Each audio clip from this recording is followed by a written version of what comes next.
Breaking news में बड़ी खबर सामने आ रही है। वोटर लिस्ट रिवीजन को लेकर प्रधानमंत्री नरेंद्र मोदी का पहली बार बयान सामने आया है, जिससे महागठबंधन के खेमे में हलचल मच गई। आखिर क्या बयान दिया है प्रधानमंत्री नरेंद्र मोदी ने, इस मुद्दे पर तमाम अपडेट के लिए मेरे साथ मेरे सहयोगी नवेंदु जी मौजूद है। सर, मोदी जी के बयान से महागठबंधन के खेमे में परेशानियां खड़ी हो गई है।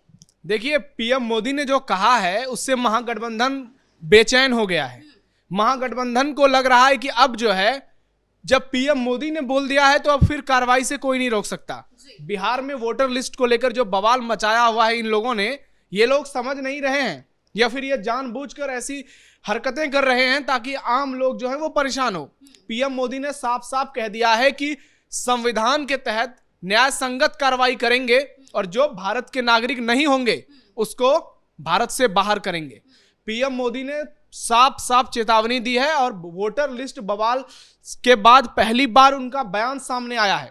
दरअसल पीएम मोदी पश्चिम बंगाल के दुर्गापुर गए हुए थे। पहले वो कल मोतिहारी पहुंचे थे बिहार के, उसके बाद वो बंगाल दौरे पर थे और वहीं से उन्होंने ये बड़ा बयान दिया। लेकिन ये बिहार के संदर्भ में भी था। वोटर लिस्ट को लेकर जिस तरह से महागठबंधन वालों ने ड्रामा क्रिएट किया हुआ है, ये सीधी सीधी चेतावनी उनको थी। भारत एक लोकतांत्रिक देश है जो संविधान से चलता है। ये कोई धर्मशाला नहीं है या किसी के पिताजी की जागीर नहीं है जो लोग आकर यहाँ पर अवैध रूप से बसेंगे और हमारे अपने नागरिकों का हक मारेंगे। हमारे देश के लोग जिनका अधिकार है भारत पर, जो यहाँ पर पैदा हुए हैं, जिनके पूर्वज यहाँ से जुड़े हुए हैं, ये देश उनका है, ना कि अवैध घुसपैठियों का, ना कट्टर जिहादियों का, ना किसी कट्टरपंथियों का और ना रोहिंग्याओं का। ये देश सिर्फ और सिर्फ हिंदुस्तानियों का है। और पीएम मोदी के जो ये बयान है इसीलिए बहुत ज्यादा महत्वपूर्ण है। पीएम मोदी ने जो कहा है वो महागठबंधन वालों को कान खोलकर सुननी चाहिए। ये लोग जिस तरह से उत्पात मचाए हुए हैं पिछले कुछ दिनों से, 95% काम पूरा हो चुका है वोटर लिस्ट का। 7 करोड़ 89 लाख के आसपास बिहार में वोटर हैं, जिसमें 7 करोड़ 10 लाख लोगों के फॉर्म भरे जा चुके हैं। अब सोचिए कि इनके पेट में तो दर्द स्वाभाविक सी बात है। 35 लाख लोगों का आंकड़ा आया था, अब और भी ज्यादा बढ़ गया है कि उनका नाम वोटर लिस्ट से कटेगा। जबकि उसमें ज्यादातर लोग ऐसे थे जो या तो मर गए थे या दूसरे जगह पर चले गए थे या किसी का फर्जी बना हुआ था। जो कुछ लोग पलायन कर गए थे या बहुत सारे लोगों का 2-2 जगह वोटर आईडी कार्ड बना हुआ था। तो उसी को लेकर इन लोगों ने जो ड्रामा फैलाया हुआ था वो अब चलने वाला नहीं है।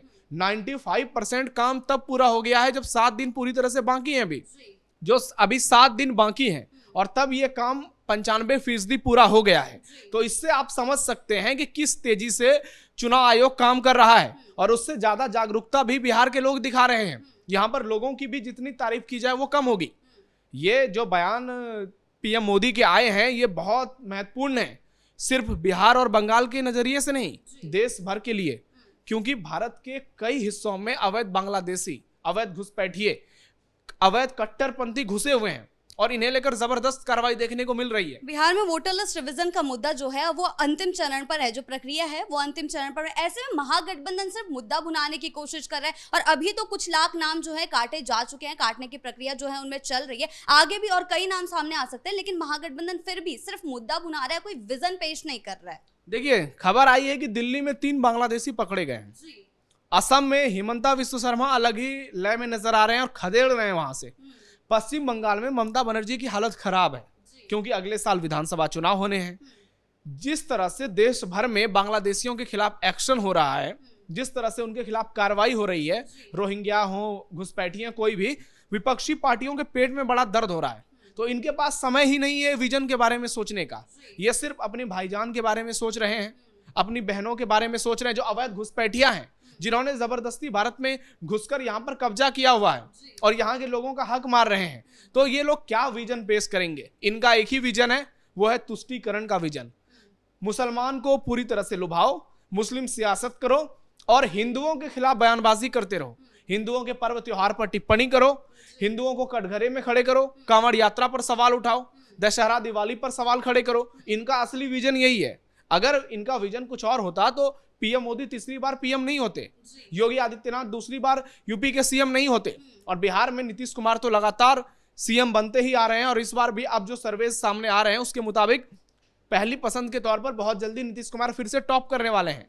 तेजस्वी यादव भले सीएम पद की रेस में सबसे पहली पसंद सर्वेज में माने जा रहे हैं, लेकिन उसका सीधा सा कारण है MOI समीकरण, 14% यादव 17% मुसलमान।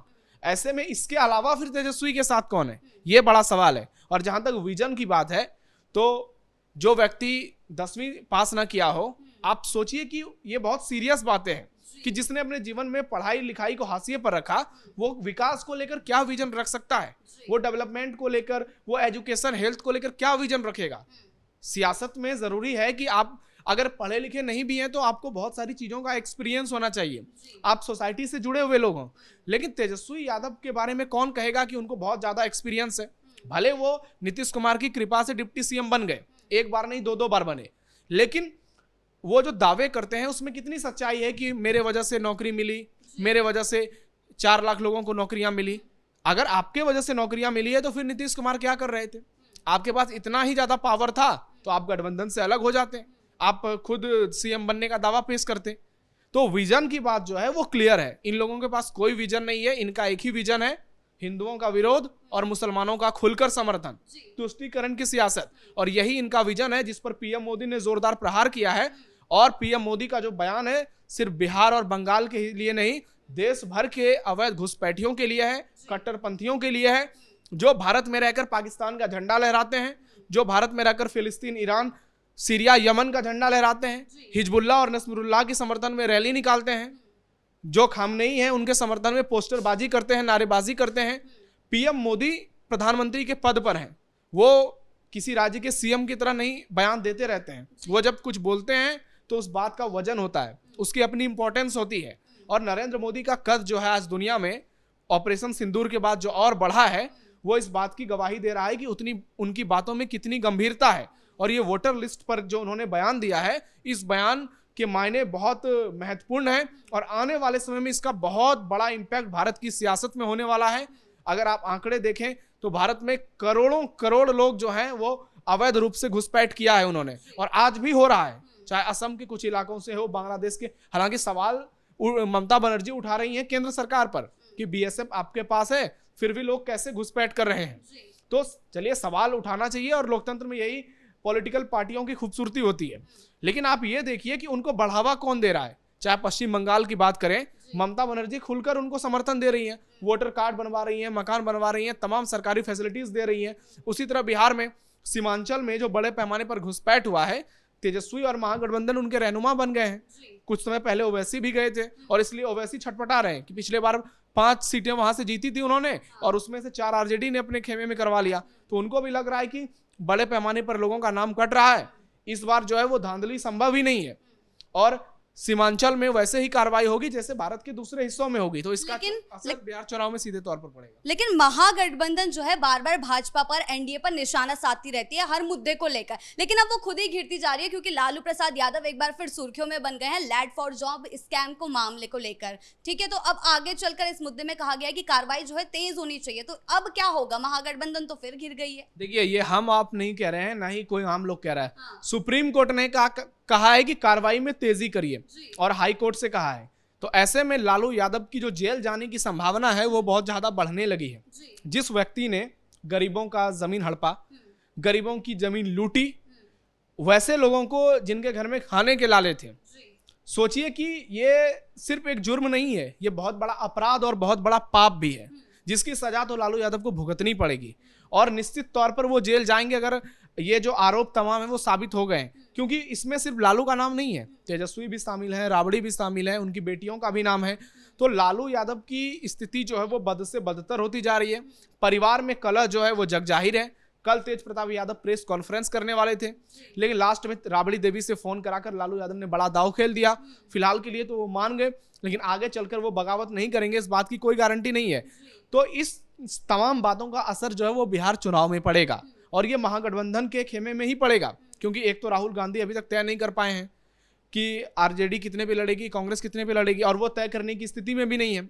तो हर ओर से लालू यादव घिरे हुए हैं और ऐसे में पीएम मोदी का जब बयान आता है, सुप्रीम कोर्ट की जब टिप्पणी आती है, रेलवे में जमीन के बदले जो घोटाला उन्होंने किया है, तो लालू यादव पूरी तरह से घिरते नजर आते हैं। उनकी सियासत जो है वो डोलती नजर आती है और अब चुनाव में केवल 3-4 महीने का समय रह गया है। ऐसे में जो चुनावी माहौल है वो लालू यादव के खिलाफ जाता हुआ दिख रहा है, वो महागठबंधन के खिलाफ जाता हुआ दिख रहा है। और हिंदुओं में एक भावना एकजुटता की देखने को मिल रही है। उनको लग रहा है कि अगर यूपी की तर्ज पर बिहार में भी वोटिंग की जाए, हिंदू एक होकर वोटिंग करें और यादवों का भी बड़ा तबका एनडीए के साथ आ सकता है। अगर वो योगी मॉडल की तरह एक सरकार बनाए बिहार में, तो बिहार का विकास भी यूपी की तर्ज पर हो सकता है। इसलिए लालू यादव की ये आखिरी पारी होगी। आखिरी के ऐसे भी वो हाशिए पर ही हैं, वहां से उनकी शारीरिक स्थिति देख लीजिए, उम्र जो भी है।